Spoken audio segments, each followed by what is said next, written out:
Hello students, आज का topic है क्वाड्रेटिक इक्वेशंस। क्वाड्रेटिक इक्वेशंस में सबसे पहले हम देखेंगे कि क्वाड्रेटिक पॉलिनोमियल क्या होते हैं।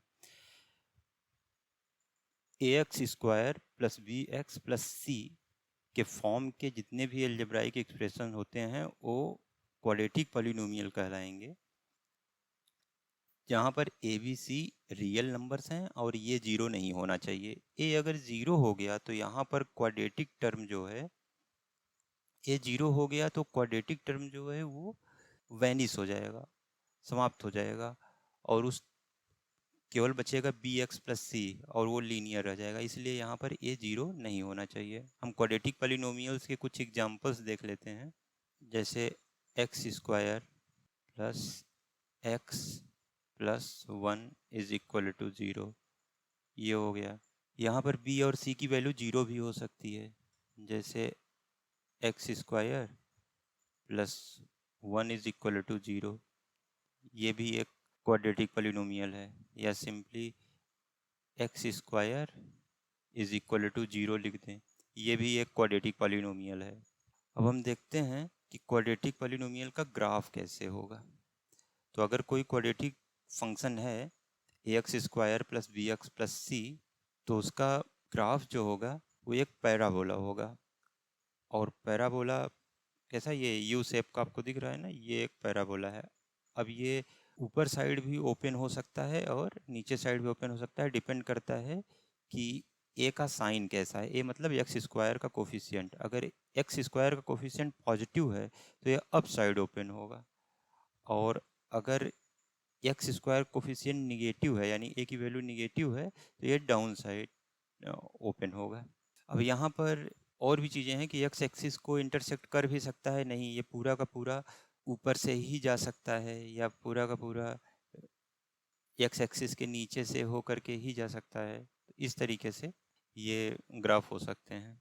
या सिंपली ऐसा भी हो सकता है कि एक्स एक्सिस को टच करते हुए सीधे ऊपर की ओर रहे, या एक्स एक्सिस को टच करते हुए नीचे की ओर रहे, तो ये भी पॉसिबल है। देखते हैं कि क्वाड्रेटिक पॉलिनोमियल का जीरो क्या होता है। कोई भी क्वाड्रेटिक पॉलिनोमियल हो उसमें a x square plus b x plus c, अगर ये क्वाड्रेटिक पॉलिनोमियल है, इसमें एक्स की वैल्यू क्या रख दें कि ये जीरो हो जाए।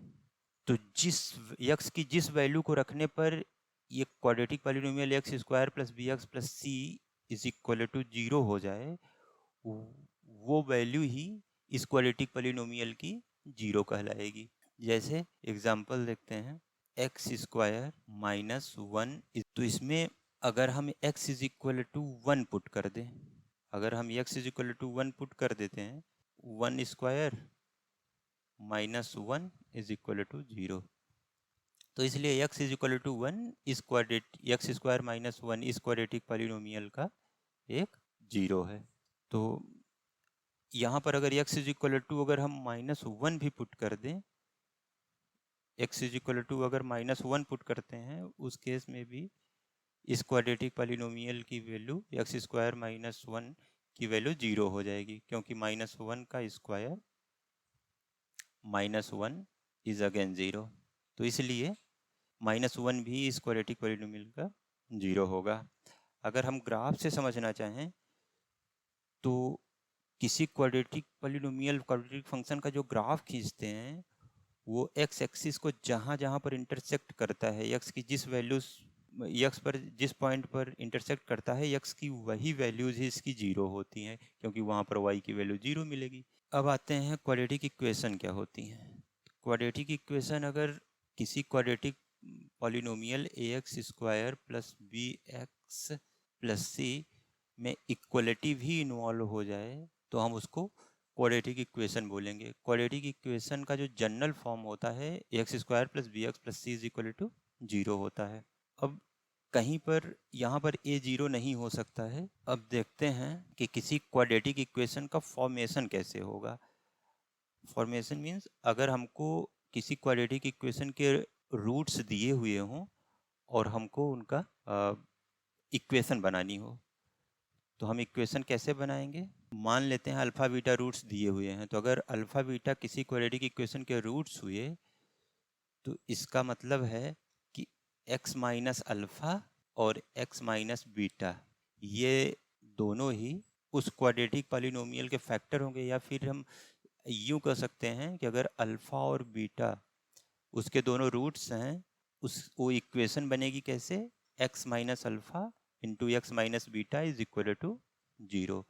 इस तरीके से अगर इसको हम सॉल्व करते हैं तो हम देखते हैं हमको क्या मिलता है। मिलेगा हमको x square minus alpha plus beta x plus alpha beta is equal to 0। अगर हम इन दोनों का प्रोडक्ट करते हैं x minus alpha x minus beta का, तो हमको x square minus alpha plus beta x plus alpha beta is equal to 0 मिलेगा। तो ये जो फॉर्म आया, इससे हम, अगर हमको दो रूट्स अल्फ़ा और बीटा दिए हुए हों तो हम किसी भी क्वाड्रेटिक इक्वेशंस को बना सकते हैं। तो कैसे बनाएंगे, x square minus alpha plus beta x plus alpha beta is equal to 0। यानी कि x के साथ दोनों रूट्स का सम लिखना है और कांस्टेंट टर्म दोनों रूट्स के प्रोडक्ट आएंगे। यहाँ पर x के साथ दोनों रूट के सम निगेटिव साइन के साथ रख देंगे तो हमको इक्वेशन बन जाएगी। जैसे अगर हम किसी क्वाड्रेटिक इक्वेशन के दो रूट्स बता दे रहे हैं, 1 है और 2 हैं, उसके रूट्स हैं, यानी कि इसको हम ले लेते हैं अल्फ़ा, इसको ले लेते हैं बीटा। तो हमारी वो इक्वेशन क्या होगी जिसके रूट्स 1 और 2 होंगे। तो हम इक्वेशन बना सकते हैं x square minus alpha plus beta, मतलब 1 प्लस 2, 1 प्लस 2 एक्स और फिर plus alpha into beta, plus alpha into beta means 1 into 2 is equal to 0। ये इक्वेशन बन के क्या आएगी, हमारी इक्वेशन बन के आएगी x square minus 3x plus 2 is equal to 0। ये हमारी हो जाएगी क्वाड्रेटिक इक्वेशन जिसके रूट्स 1 और 2 हैं। अब हम आगे देखेंगे कि किसी क्वाड्रेटिक इक्वेशन का सम ऑफ रूट्स और प्रोडक्ट ऑफ रूट्स क्या होंगे। हमको रूट्स निकालने नहीं हैं और हमको उनका सम और प्रोडक्ट बता देना है। तो मान लीजिए कि हमारे पास x square plus b x plus c is equal to 0 अगर कोई इक्वेशन दिया हुआ है, तो इसके सम ऑफ रूट्स क्या होंगे और प्रोडक्ट ऑफ रूट्स क्या होंगे। तो हम मान लेते हैं इसके दोनों रूट्स अल्फ़ा और बीटा हैं। इस इक्वेशन के दोनों रूट्स क्या हैं, अल्फ़ा और बीटा। तो अभी अभी हमने देखा कि अगर रूट्स मालूम हो तो हम उसका इक्वेशन फाइंड आउट कर सकते हैं। तो अगर अल्फ़ा बीटा इसके रूट्स हों तो इसका इक्वेशन होगा x square minus alpha plus beta x plus alpha beta is equal to 0। अब लेकिन हमारी इक्वेशन गिवन क्या थी, a x square plus b x plus c is equal to 0। अगर दोनों को हम कंपेयर करें तो हमको क्या मिलेगा। अब इसमें हम किसी ए का मल्टीप्लाई कर दें तो एक्स स्क्वायर के कोफिशिएंट सेम हो जाएंगे। तो किसी एक कोफिशिएंट को हमको पहले सेम करना है। तो अगर हम इसमें मल्टीप्लाई कर दें तो a x square minus a alpha plus beta x plus a alpha beta is equal to 0 हो जाएगा। अब अगर हम इसको और इसको कंपेयर करें, एक कोफिशिएंट तो सेम हो गया है तो अदर कोफिशिएंट भी सेम होने चाहिए अगर ये सेम ही इक्वेशन है। तो इसका मतलब है अगर x के कोफिशिएंट को कंपेयर करें तो हमको एक रिलेशन मिल जाएगा alpha plus beta is equal to minus b upon a, हमको ये रिलेशन मिला।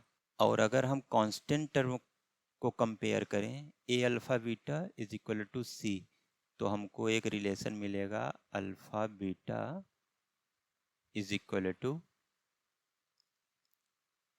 सी upon a, c upon a मिल जाएगा। ये एक रिलेशन मिला।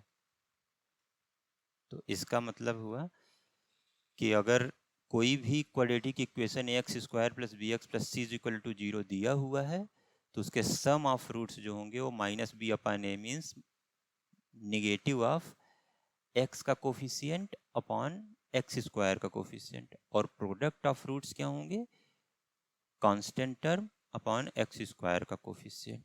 तो हमारे पास ये दो रिलेशन बन गए।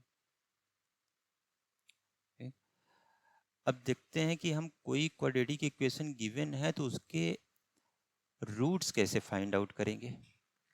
तो हमको उसका रूट्स फाइंड आउट करने के हम कुछ तरीके देखते हैं, जिसमें से हम पहला तरीका देखते हैं।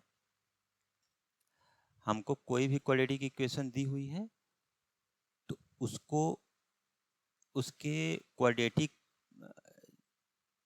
जो भी क्वाड्रेटिक एक्सप्रेशन है उसको हमको लीनियर फैक्टर्स में फैक्टराइज कर देना है, और उस लीनियर फैक्टर को फैक्टराइज करने के बाद अलग अलग लीनियर फैक्टर्स को जीरो के इक्वल रख देना है, और इस तरीके से हमको रूट्स मिल जाएंगे। तो इसको फैक्टराइज करने का हम रूल अपनाते हैं कि हम मिड टर्म को स्प्लिट कर देंगे। तो एक एग्जांपल से ही समझते हैं। अगर हमारे पास x square plus 5x plus 6 is equal to 0 दिया हुआ है, तो हम इसके मिड टर्म को स्प्लिट कर देंगे। तो मिड टर्म को स्प्लिट करने के लिए हमको क्या करना है कि दो ऐसे नंबर चूज करने हैं कि जिनका सम 5 आ जाए, एक्स के कोफिशिएंट आ जाए, मीन्स यहाँ एक्स का कोफिशिएंट 5 है तो उनका सम 5 आए और उनका मल्टीप्लिकेशन 6 आ जाए। तो हम यहाँ पर आसानी से देख पा रहे हैं कि वो नंबर 2 और 3 हैं। तो अगर हम चूज करें तो 2x प्लस 3x, हम 2 और 3 में वो नंबर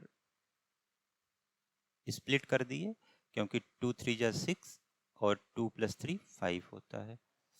तो यहाँ पर प्लस 6 इज इक्वल टू 0, और इस तरीके से अगर हम x इससे कॉमन ले लें पहले दो टर्म से, तो यहाँ मिलेगा x प्लस 2, और आगे वाले में से अगर हम अगले दो टर्म से अगर हम 3 कॉमन ले लें तो इसमें भी मिलेगा हमको x plus 2 is equal to 0। और इसको सॉल्व करने पर यहाँ पर x प्लस 2 एक ब्रैकेट में x plus 3 is equal to 0। इस तरीके से हमको दो रूट्स मिले। अब दो एक्सप्रेशंस का प्रोडक्ट 0 है, इसका मतलब है या तो x प्लस 2 0 होगा या x प्लस 3 0 होगा। तो अगर x प्लस 2 0 हुआ तो x इज इक्वल टू आएगा -2, और अगर x प्लस 3 0 हुआ इट मीन्स x की वैल्यू आएगी -3। तो इस तरीके से हम किसी भी क्वाड्रेटिक इक्वेशन का फैक्टराइजेशन के थ्रू हम उसके रूट्स फाइंड आउट कर ले रहे हैं।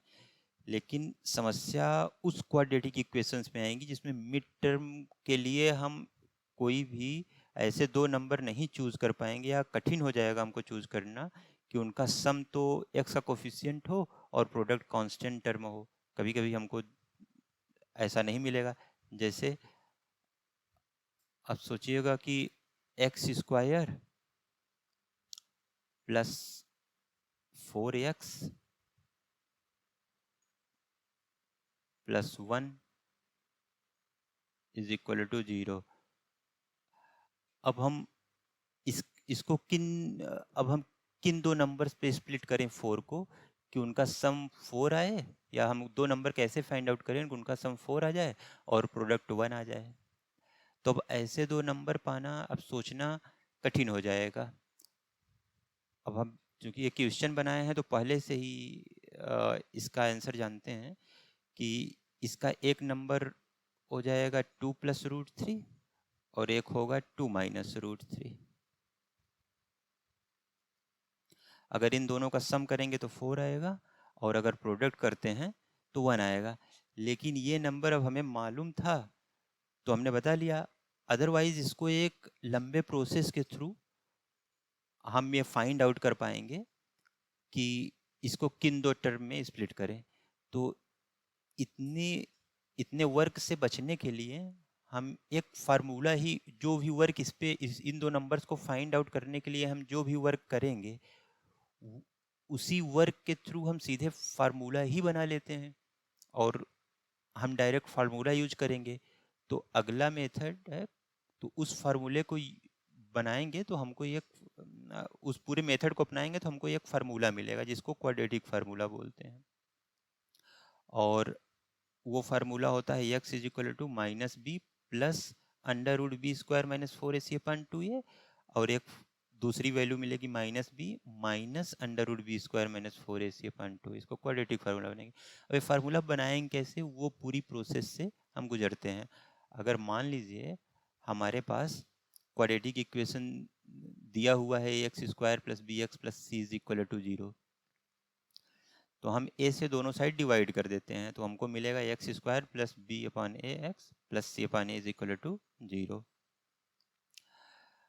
अब हम c अपान ए को दूसरी साइड ले गए, माइनस सी बाई ए किया, और अगले टर्म में हम b अपान 2a का होल स्क्वायर दोनों साइड ऐड कर देते हैं। किसी इक्वेशन में दोनों साइड सेम नंबर को ऐड किया तो इक्वलिटी बनी रहेगी। अब इधर का जो टर्म है वो x plus b upon 2a का होल स्क्वायर है। यहाँ देख सकते हैं एक्स स्क्वायर प्लस इसको 2 into B upon 2a x लिख सकते हैं प्लस बी अपान 2a का होल स्क्वायर, तो x plus b upon 2a का होल स्क्वायर बनाए। और इस साइड का एलसीएम ले लिया, यहाँ 4a स्क्वायर तो बी स्क्वायर माइनस 4ac बना। अब इधर से स्क्वायर हटाए तो इधर स्क्वायर रूट लगा तो प्लस माइनस हुआ, तो x plus b upon 2a is equal to plus minus under root b square minus 4ac upon 4a square. 4a square का स्क्वायर रूट हो जाएगा 2a और उसको स्क्वायर रूट के अंदर ही रहा दे देते हैं बी स्क्वायर माइनस 4ac को। अब इधर से b अपान 2a उस साइड गया तो माइनस बी अपान 2a हुआ, और इस तरीके से हमको फार्मूला मिला x is equal to minus b plus under root b square minus 4ac upon 2a, और दूसरा x is equal to minus b minus under root b square minus 4ac upon 2a। इस तरीके से कोई quadratic equation solve करेंगे तो हमको दो रूट्स मिलेंगे, एक पॉजिटिव वैल्यू एक प्लस रखने पर और एक माइनस रखने पर हमको मिलेगा। अब इसी पर ही अब अगर ये क्वाड्रेटिक इक्वेशन है, इसी पर ही डिपेंड करेगा हमारा क्वाड्रेटिक इक्वेशन के जो रूट्स होंगे उनका नेचर। अब यहाँ ध्यान देने वाली बात है कि यहाँ पर जो हमको बी स्क्वायर माइनस 4ac जो स्क्वायर रूट के अंदर में है, इसी से ही इसके रूट्स के कुछ नेचर देखे जा सकते हैं। तो ये जो बी स्क्वायर माइनस 4ac है वो क्वाड्रेटिक इक्वेशन का डिस्क्रिमिनेंट कहलाता है। इसको कहा जाता है डिस्क्रिमिनेंट।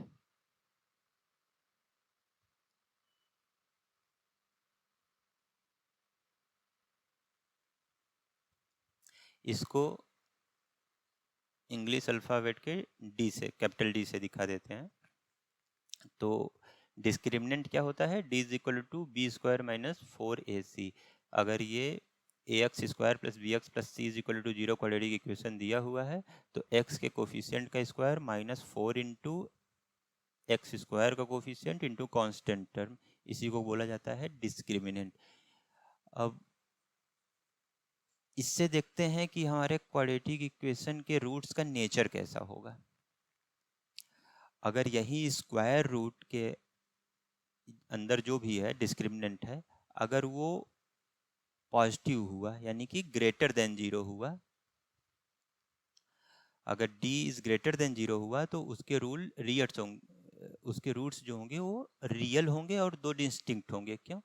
क्योंकि अगर ग्रेटर देन 0 हुआ तो इसकी कुछ न कुछ तो स्क्वायर रूट निकलेगा और वो और किसी माइनस b में कुछ भी प्लस होगा, फिर कुछ कुछ नंबर माइनस होगा, तो दो डिफरेंट नंबर मिलेंगे और वो रियल मिलेंगे, क्योंकि किसी भी पॉजिटिव नंबर का स्क्वायर रूट रियल होता है।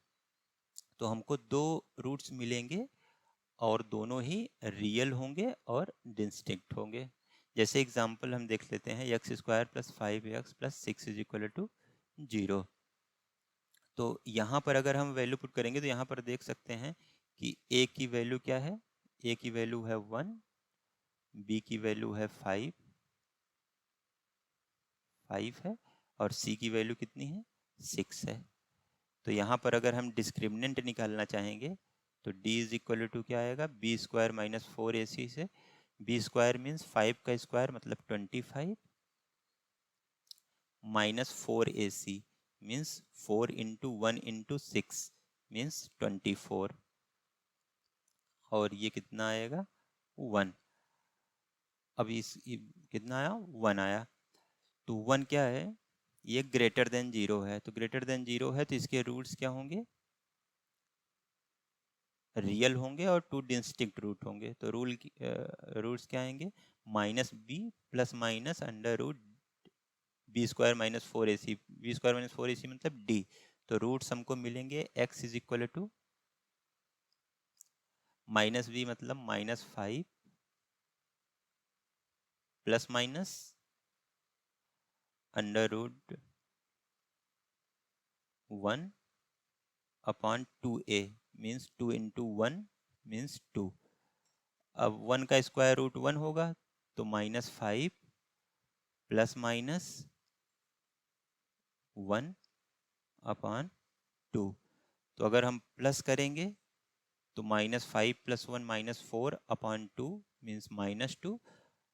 और अगर हम माइनस करेंगे तो minus 5 minus 1 means minus 6 upon 2 मतलब माइनस 3। तो हमको दो रियल रूट्स मिले और डिस्टिंक्ट मिले दोनों ही, माइनस 2 और माइनस 3। ये कब का केस था, when d is greater than 0। उस केस में हमको टू डिस्टिंक्ट रियल रूट्स मिलेंगे। अब देखना है अगर d की वैल्यू 0 हो गई, अगर d की वैल्यू 0 हो गई तो यहाँ पर बी स्क्वायर माइनस 4ac जो स्क्वायर रूट के अंदर हो 0 हो जाएगा, और यही प्लस माइनस होता था, 0 प्लस करें या माइनस करें तो किसी नंबर में तो वही नंबर आता है, यानी कि हमारे पास दोनों ही रूट्स इक्वल हो जाएंगे और क्या होंगे, माइनस बी अपान 2a। तो ये केस है, अगर d 0 हो गया तो स्क्वायर रूट के अंदर 0 हो जाएगा, तो हमारे पास जो दोनों ही रूट्स मिलेंगे वो इक्वल मिलेंगे और रियल होंगे, और वो रूट्स होंगे क्या, दोनों ही रूट्स होंगे माइनस बी अपॉन 2a और दूसरा रूट भी यही होगा माइनस बी अपॉन 2a, क्योंकि इसके बाद प्लस माइनस हो रहा था स्क्वायर रूट में और वो 0 हो गया, तो इसलिए दोनों ही roots minus b upon 2a मिले। जैसे यहाँ पर देखते हैं, यहाँ पर a की वैल्यू क्या है, इस एग्जांपल में x square plus 2x plus 1 is equal to 0। यहाँ a की वैल्यू है 1, b की वैल्यू है 2 और c की वैल्यू है 1।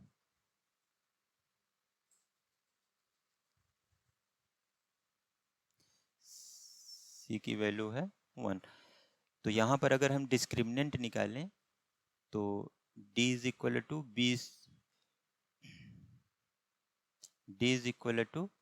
B square minus 4ac means 2 का स्क्वायर माइनस 4 इंटू 1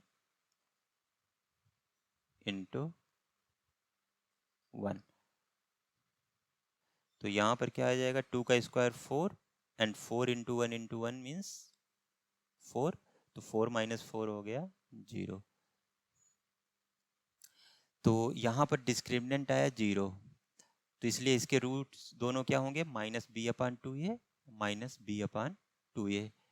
तो इसका तो जो इक्वेशन गिवन है x² + 2x + 1 = 0, तो इसके रूट्स आए -b की वैल्यू 2/2a, 2a मतलब 2 × 1। इसको सॉल्व करेंगे तो हमको मिलेगा -1। अब दूसरी वैल्यू भी सेम यही होगी, तो दूसरा भी रूट क्या होगा, -1 ही। एक्चुअली ये x + 1 का होल स्क्वायर बन रहा था, तो x + 1 का whole square = 0, it means x + 1 = 0 and x + 1 = 0। x + 1 = 0 मतलब x = -1, तो दोनों ही रूट्स -1 और -1 मिल रहे थे। तो ये कब का केस था, जब d = 0 होगा तो दोनों रूट रियल होंगे और इक्वल होंगे। अब देखते हैं कि अगर डिस्क्रिमिनेंट लेस देन 0 हो गया, तो लेस देन 0 होगा तो क्या होगा, दोनों ही कॉम्प्लेक्स रूट होंगे, और वो क्या होंगे, नॉन जीरो इमेजिनरी पार्ट होगा उसका। तो देखते हैं यहाँ पर डिस्क्रिमिनेंट क्या होगा। यहाँ पर a की वैल्यू 1 है, b की वैल्यू भी 1 है, c की वैल्यू भी 1 है। तो डिस्क्रिमिनेंट क्या होगा, d = b² मीन्स 1 का स्क्वायर 1 -4 इंटू a की वैल्यू 1 एंड c की वैल्यू 1।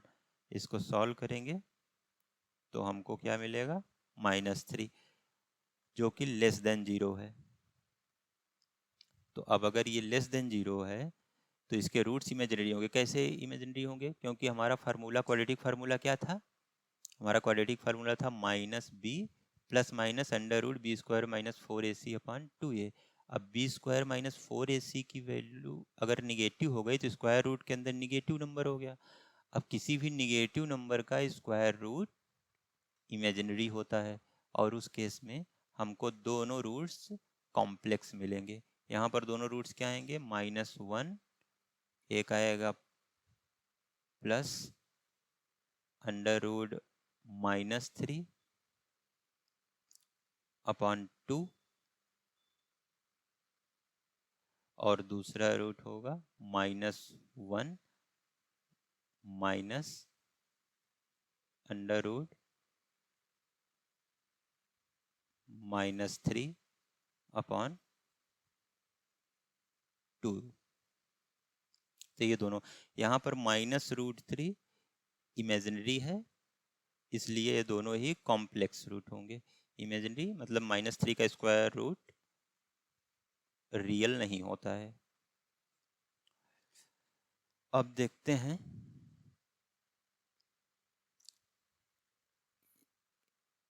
और भी कुछ nature. Other roots are rational if and only if ABC rational and D is perfect square. अब अगर हमको कोई ऐसी क्वाड्रेटिक इक्वेशन मिल गई जिसके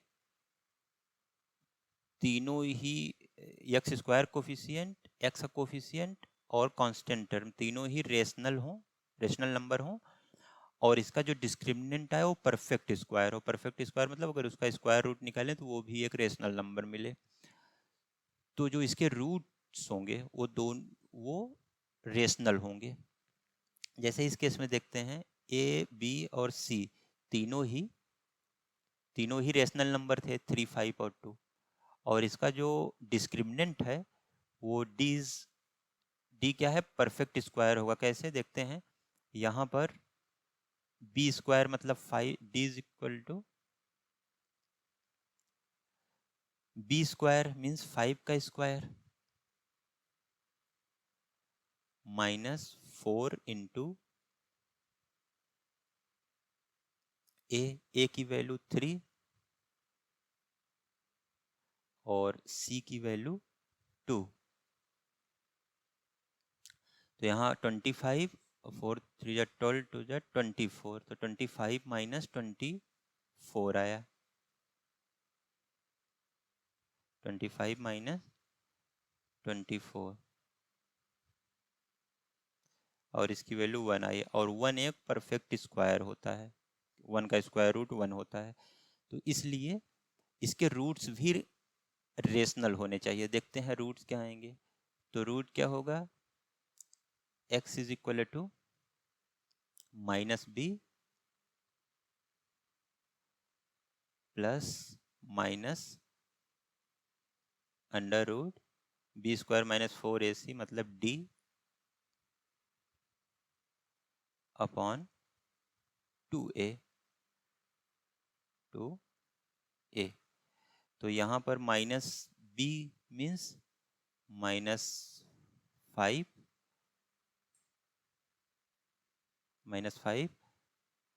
plus minus under root d means under root one की value 1 upon 2a 2 into a की value 3 है, तो हमने 2 इंटू 3 रखा। अब अगर हम इसको सॉल्व करते हैं, अगर प्लस वैल्यू लेंगे तो -5 प्लस 1 मीन्स -4 अपॉन 6 होगा। और अगर हम माइनस वैल्यू लेते हैं तो -5 -1 -6 अपॉन 6 मीन्स -1 होगा। हम देख सकते हैं दोनों ही हमको रेशनल नंबर मिले। तो हमारा स्टेटमेंट क्या था कि अगर ए बी सी तीनों ही रेशनल नंबर हुए और डिस्क्रिमिनेंट परफेक्ट स्क्वायर हुआ तो उसके रूट्स रेशनल होंगे। और कन्वर्सली हम ऐसा भी बोल सकते हैं कि अगर रूट्स रेशनल हुए तो निश्चित ही जो क्वाड्रेटिक इक्वेशन दी होगी वो उसके कोफिशिएंट्स जो होंगे वो रेशनल फॉर्म में लिखे जा सकते हैं और उसका जो डिस्क्रिमिनेंट होगा वो परफेक्ट स्क्वायर होगा।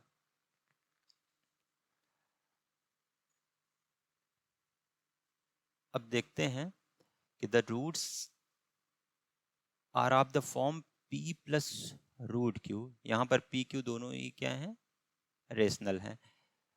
तो इस फॉर्म के होंगे कब, जब ए बी सी तीनों ही रेशनल हो, means x square coefficient x coefficient और कांस्टेंट टर्म तीनों ही रेशनल हो और डी परफेक्ट स्क्वायर न हो। अब परफेक्ट स्क्वायर नहीं होगा इट मीन्स उसका स्क्वायर रूट नहीं निकलेगा, कोई रेशनल नंबर नहीं आएगा। और जब रेशनल नंबर नहीं आएगा तो स्क्वायर रूट एसर्ट्स बनी ही रहेगी और उस केस में वो p प्लस रूट क्यू के फॉर्म का होगा। ये तो ऑब्वियस है। यहाँ पर अगर देख भी सकते हैं, एग्जाम्पल से भी देख सकते हैं हम कि यहाँ पर हमारा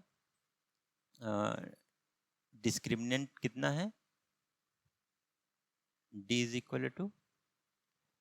इक्वल टू है हमारा बी स्क्वायर माइनस 4ac मतलब 25। बी स्क्वायर का मीन्स 25, 5 का स्क्वायर 25 माइनस 4ac यानी कि 4 इंटू ए की वैल्यू है 1 सी की वैल्यू है 1 तो 4 इंटू 1 इंटू 1 मतलब 4। और उस केस में हमारा क्या आया 21, क्या आया 21 परफेक्ट स्क्वायर नहीं होता है, इसलिए हमारा जो रूट होगा वो p प्लस रूट क्यू के फॉर्म होगा। देखते हैं हमारे रूट्स क्या क्या आएंगे। हमारे रूट्स आएंगे x is equal to minus b means -5 plus minus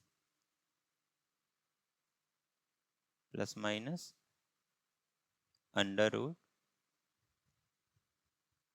21 upon 2a यानी मीन्स 2 इंटू 1 मीन्स 2। तो देख सकते हैं यहाँ पर हमको क्या मिला,